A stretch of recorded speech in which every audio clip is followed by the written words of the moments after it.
And here we go. And ladies and gentlemen of the jury, the prosecution is not going to get that man today. No. Because I'm going to get him. My client, Honorable Joe Biden. Fleming, should go right to fucking jail. The son of a bitch is guilty. That man is guilty. We have one additional witness. Commentator. Please. All right. I will introduce to you now, Mr. President, you are connected. Thank you very much. I've been watching the hearing on OAN, and it's on a couple of other great networks, but I really appreciate being asked to speak. And I'm in the Oval Office right now, and it's very interesting to see what's going on. And this was an election that we won easily. We won it by a lot. A big energy official was on this morning on a important show and said there's no way Trump didn't win Pennsylvania because the energy industry was all for him. I saw, with my eyes what happened, and he told me horror stories, absolute horror stories. So this was very sad to say it. This election was rigged, and we can't let that happen. We can't let it happen for our country. And this election has to be turned around because we won Pennsylvania by a lot, and we won all of these swing states by a lot. Anybody watching television the night of the election was saying, wow, I was called by the biggest political people. Congratulations, sir, on a big win. And all of a sudden, ballots were dumped all over the place, and a lot of horrible things happened. And everybody in that room, I want to thank all of the people that signed affidavits and all of the speakers. You're fantastic people. You're great patriots. I want to thank the senators for being there. And it's so important. Day before Thanksgiving, it really represents somebody. Between the voter suppression and all of the horrible things that happened to poll watchers, we have poll watcher affidavits piled up to the ceiling.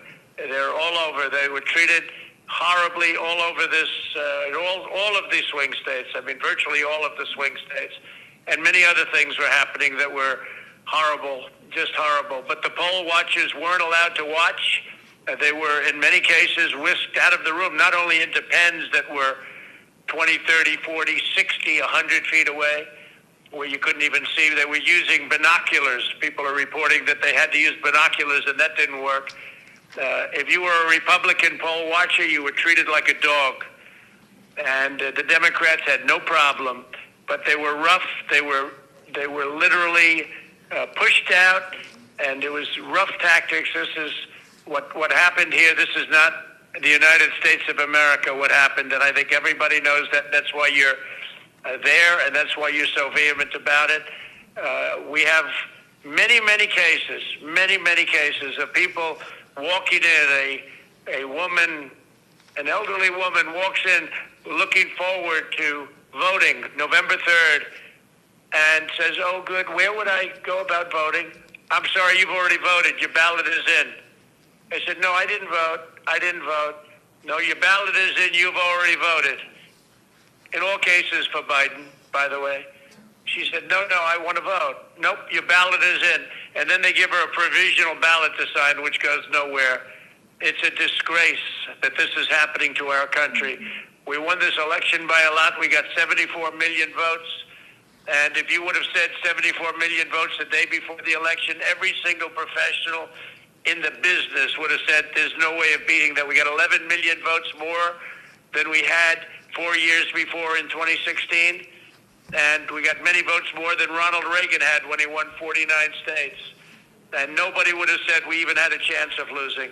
And all you had to do is take a look at the numbers at 10 o'clock in the evening when everybody thought the election was virtually over. And then very weird things happened. But they're not weird to professionals, and they're not weird to Dominion and other people that operate machines, and they're not weird to the people that handle the ballots where they were flooding the market. People were getting 2 and 3 and 4 ballots in their home. People that were dead were signing up for ballots. Not only were they coming in and putting in a ballot, but dead people were requesting ballots, and they were dead for years, and they were requesting ballots. And the whole world is watching us. The whole world is watching the United States of America, and we can't let them get away with it. And we have judges that are afraid to make a decision. We have judges that don't want to do the same thing. A very good lawyer said, well, sir, I mean, that's a big statement for a judge to overthrow an election. I said, really? If he got hundreds of thousands of votes more than he was entitled to get through all of the things that I'm listening to right now, and you're just covering a few of them, we have hundreds and hundreds of affidavits of stories that are even worse than the stories I'm hearing. Why wouldn't they overturn an election? Certainly overturn it in your state, because we have other states that are just as bad. If you look at Michigan with Detroit, you look at the things that happened in Detroit, where you have a voter, but you have more votes than you have voters. You take a look at Detroit, Michigan. You have more votes than you have voters. And then you have 2 people that don't want to certify. They don't want to certify, and they're harassed violently, and they turned off the cameras during the harassment for 2 hours. And then they said, wow, and they were afraid, and they voted, and then they went back to sign, and they couldn't do it because they said, we can't do it because this is corrupt. This is horrible what's taking place. Think of it, more votes than you have voters. But that was the least of it. They have things that were as bad as that. And this is going on all over. We're doing very well in a lot of states. A lot of good things are happening in Georgia. We're getting little help from government, but a lot of good things are happening in Georgia, Wisconsin, in Michigan. They're seeing what happened in Detroit. And we sure are looking at what's happening in Pennsylvania and Philadelphia. What happened in Philadelphia, they keep the poll watchers not only in pens, but they keep them out of the building. And the only reason they got back into the building was they got a court order. And then the definition of back into the building was very far away where they couldn't see anything. And they talk about closed circuit television, except you couldn't see it because the picture was so unclear you didn't even know what they were doing. They could have been playing a baseball game. So it's a very sad thing for our country to have this. And they have to turn over the results. It would be easy for me to say, oh, let's worry about 4 years from now. No, this election was lost by the Democrats. They cheated. It was a fraudulent election. They flooded the market. They defrauded everybody on ballots. And I just want to thank everybody for being there. You're doing a tremendous service. This is a very important moment in the history of our country. And you're doing a tremendous service to our country. And don't worry about bravery, because the people that talk the most, they're not the ones you have to worry about. And these are all talkers. They intimidate. But these are not people that you're going to ultimately have to. They push you around. They pushed our poll workers out. Our poll watchers were pushed out of the building. Okay, some got back in, they were put in the pens. But these are not people. Don't be intimidated by these people. But they're bad people. They're horrible people. And they're people that don't love our country. So we don't have to worry about 4 years right now. We have to worry about what happened on November 3rd and previous to November 3rd. And by the way, after November 3rd, when people put votes in and they put them in illegally, they put them in after the polls closed. And one of our great Supreme Court justices made mention of that. And I can't imagine that any justice or anybody looking at it could be thrilled when they vote after the election is over.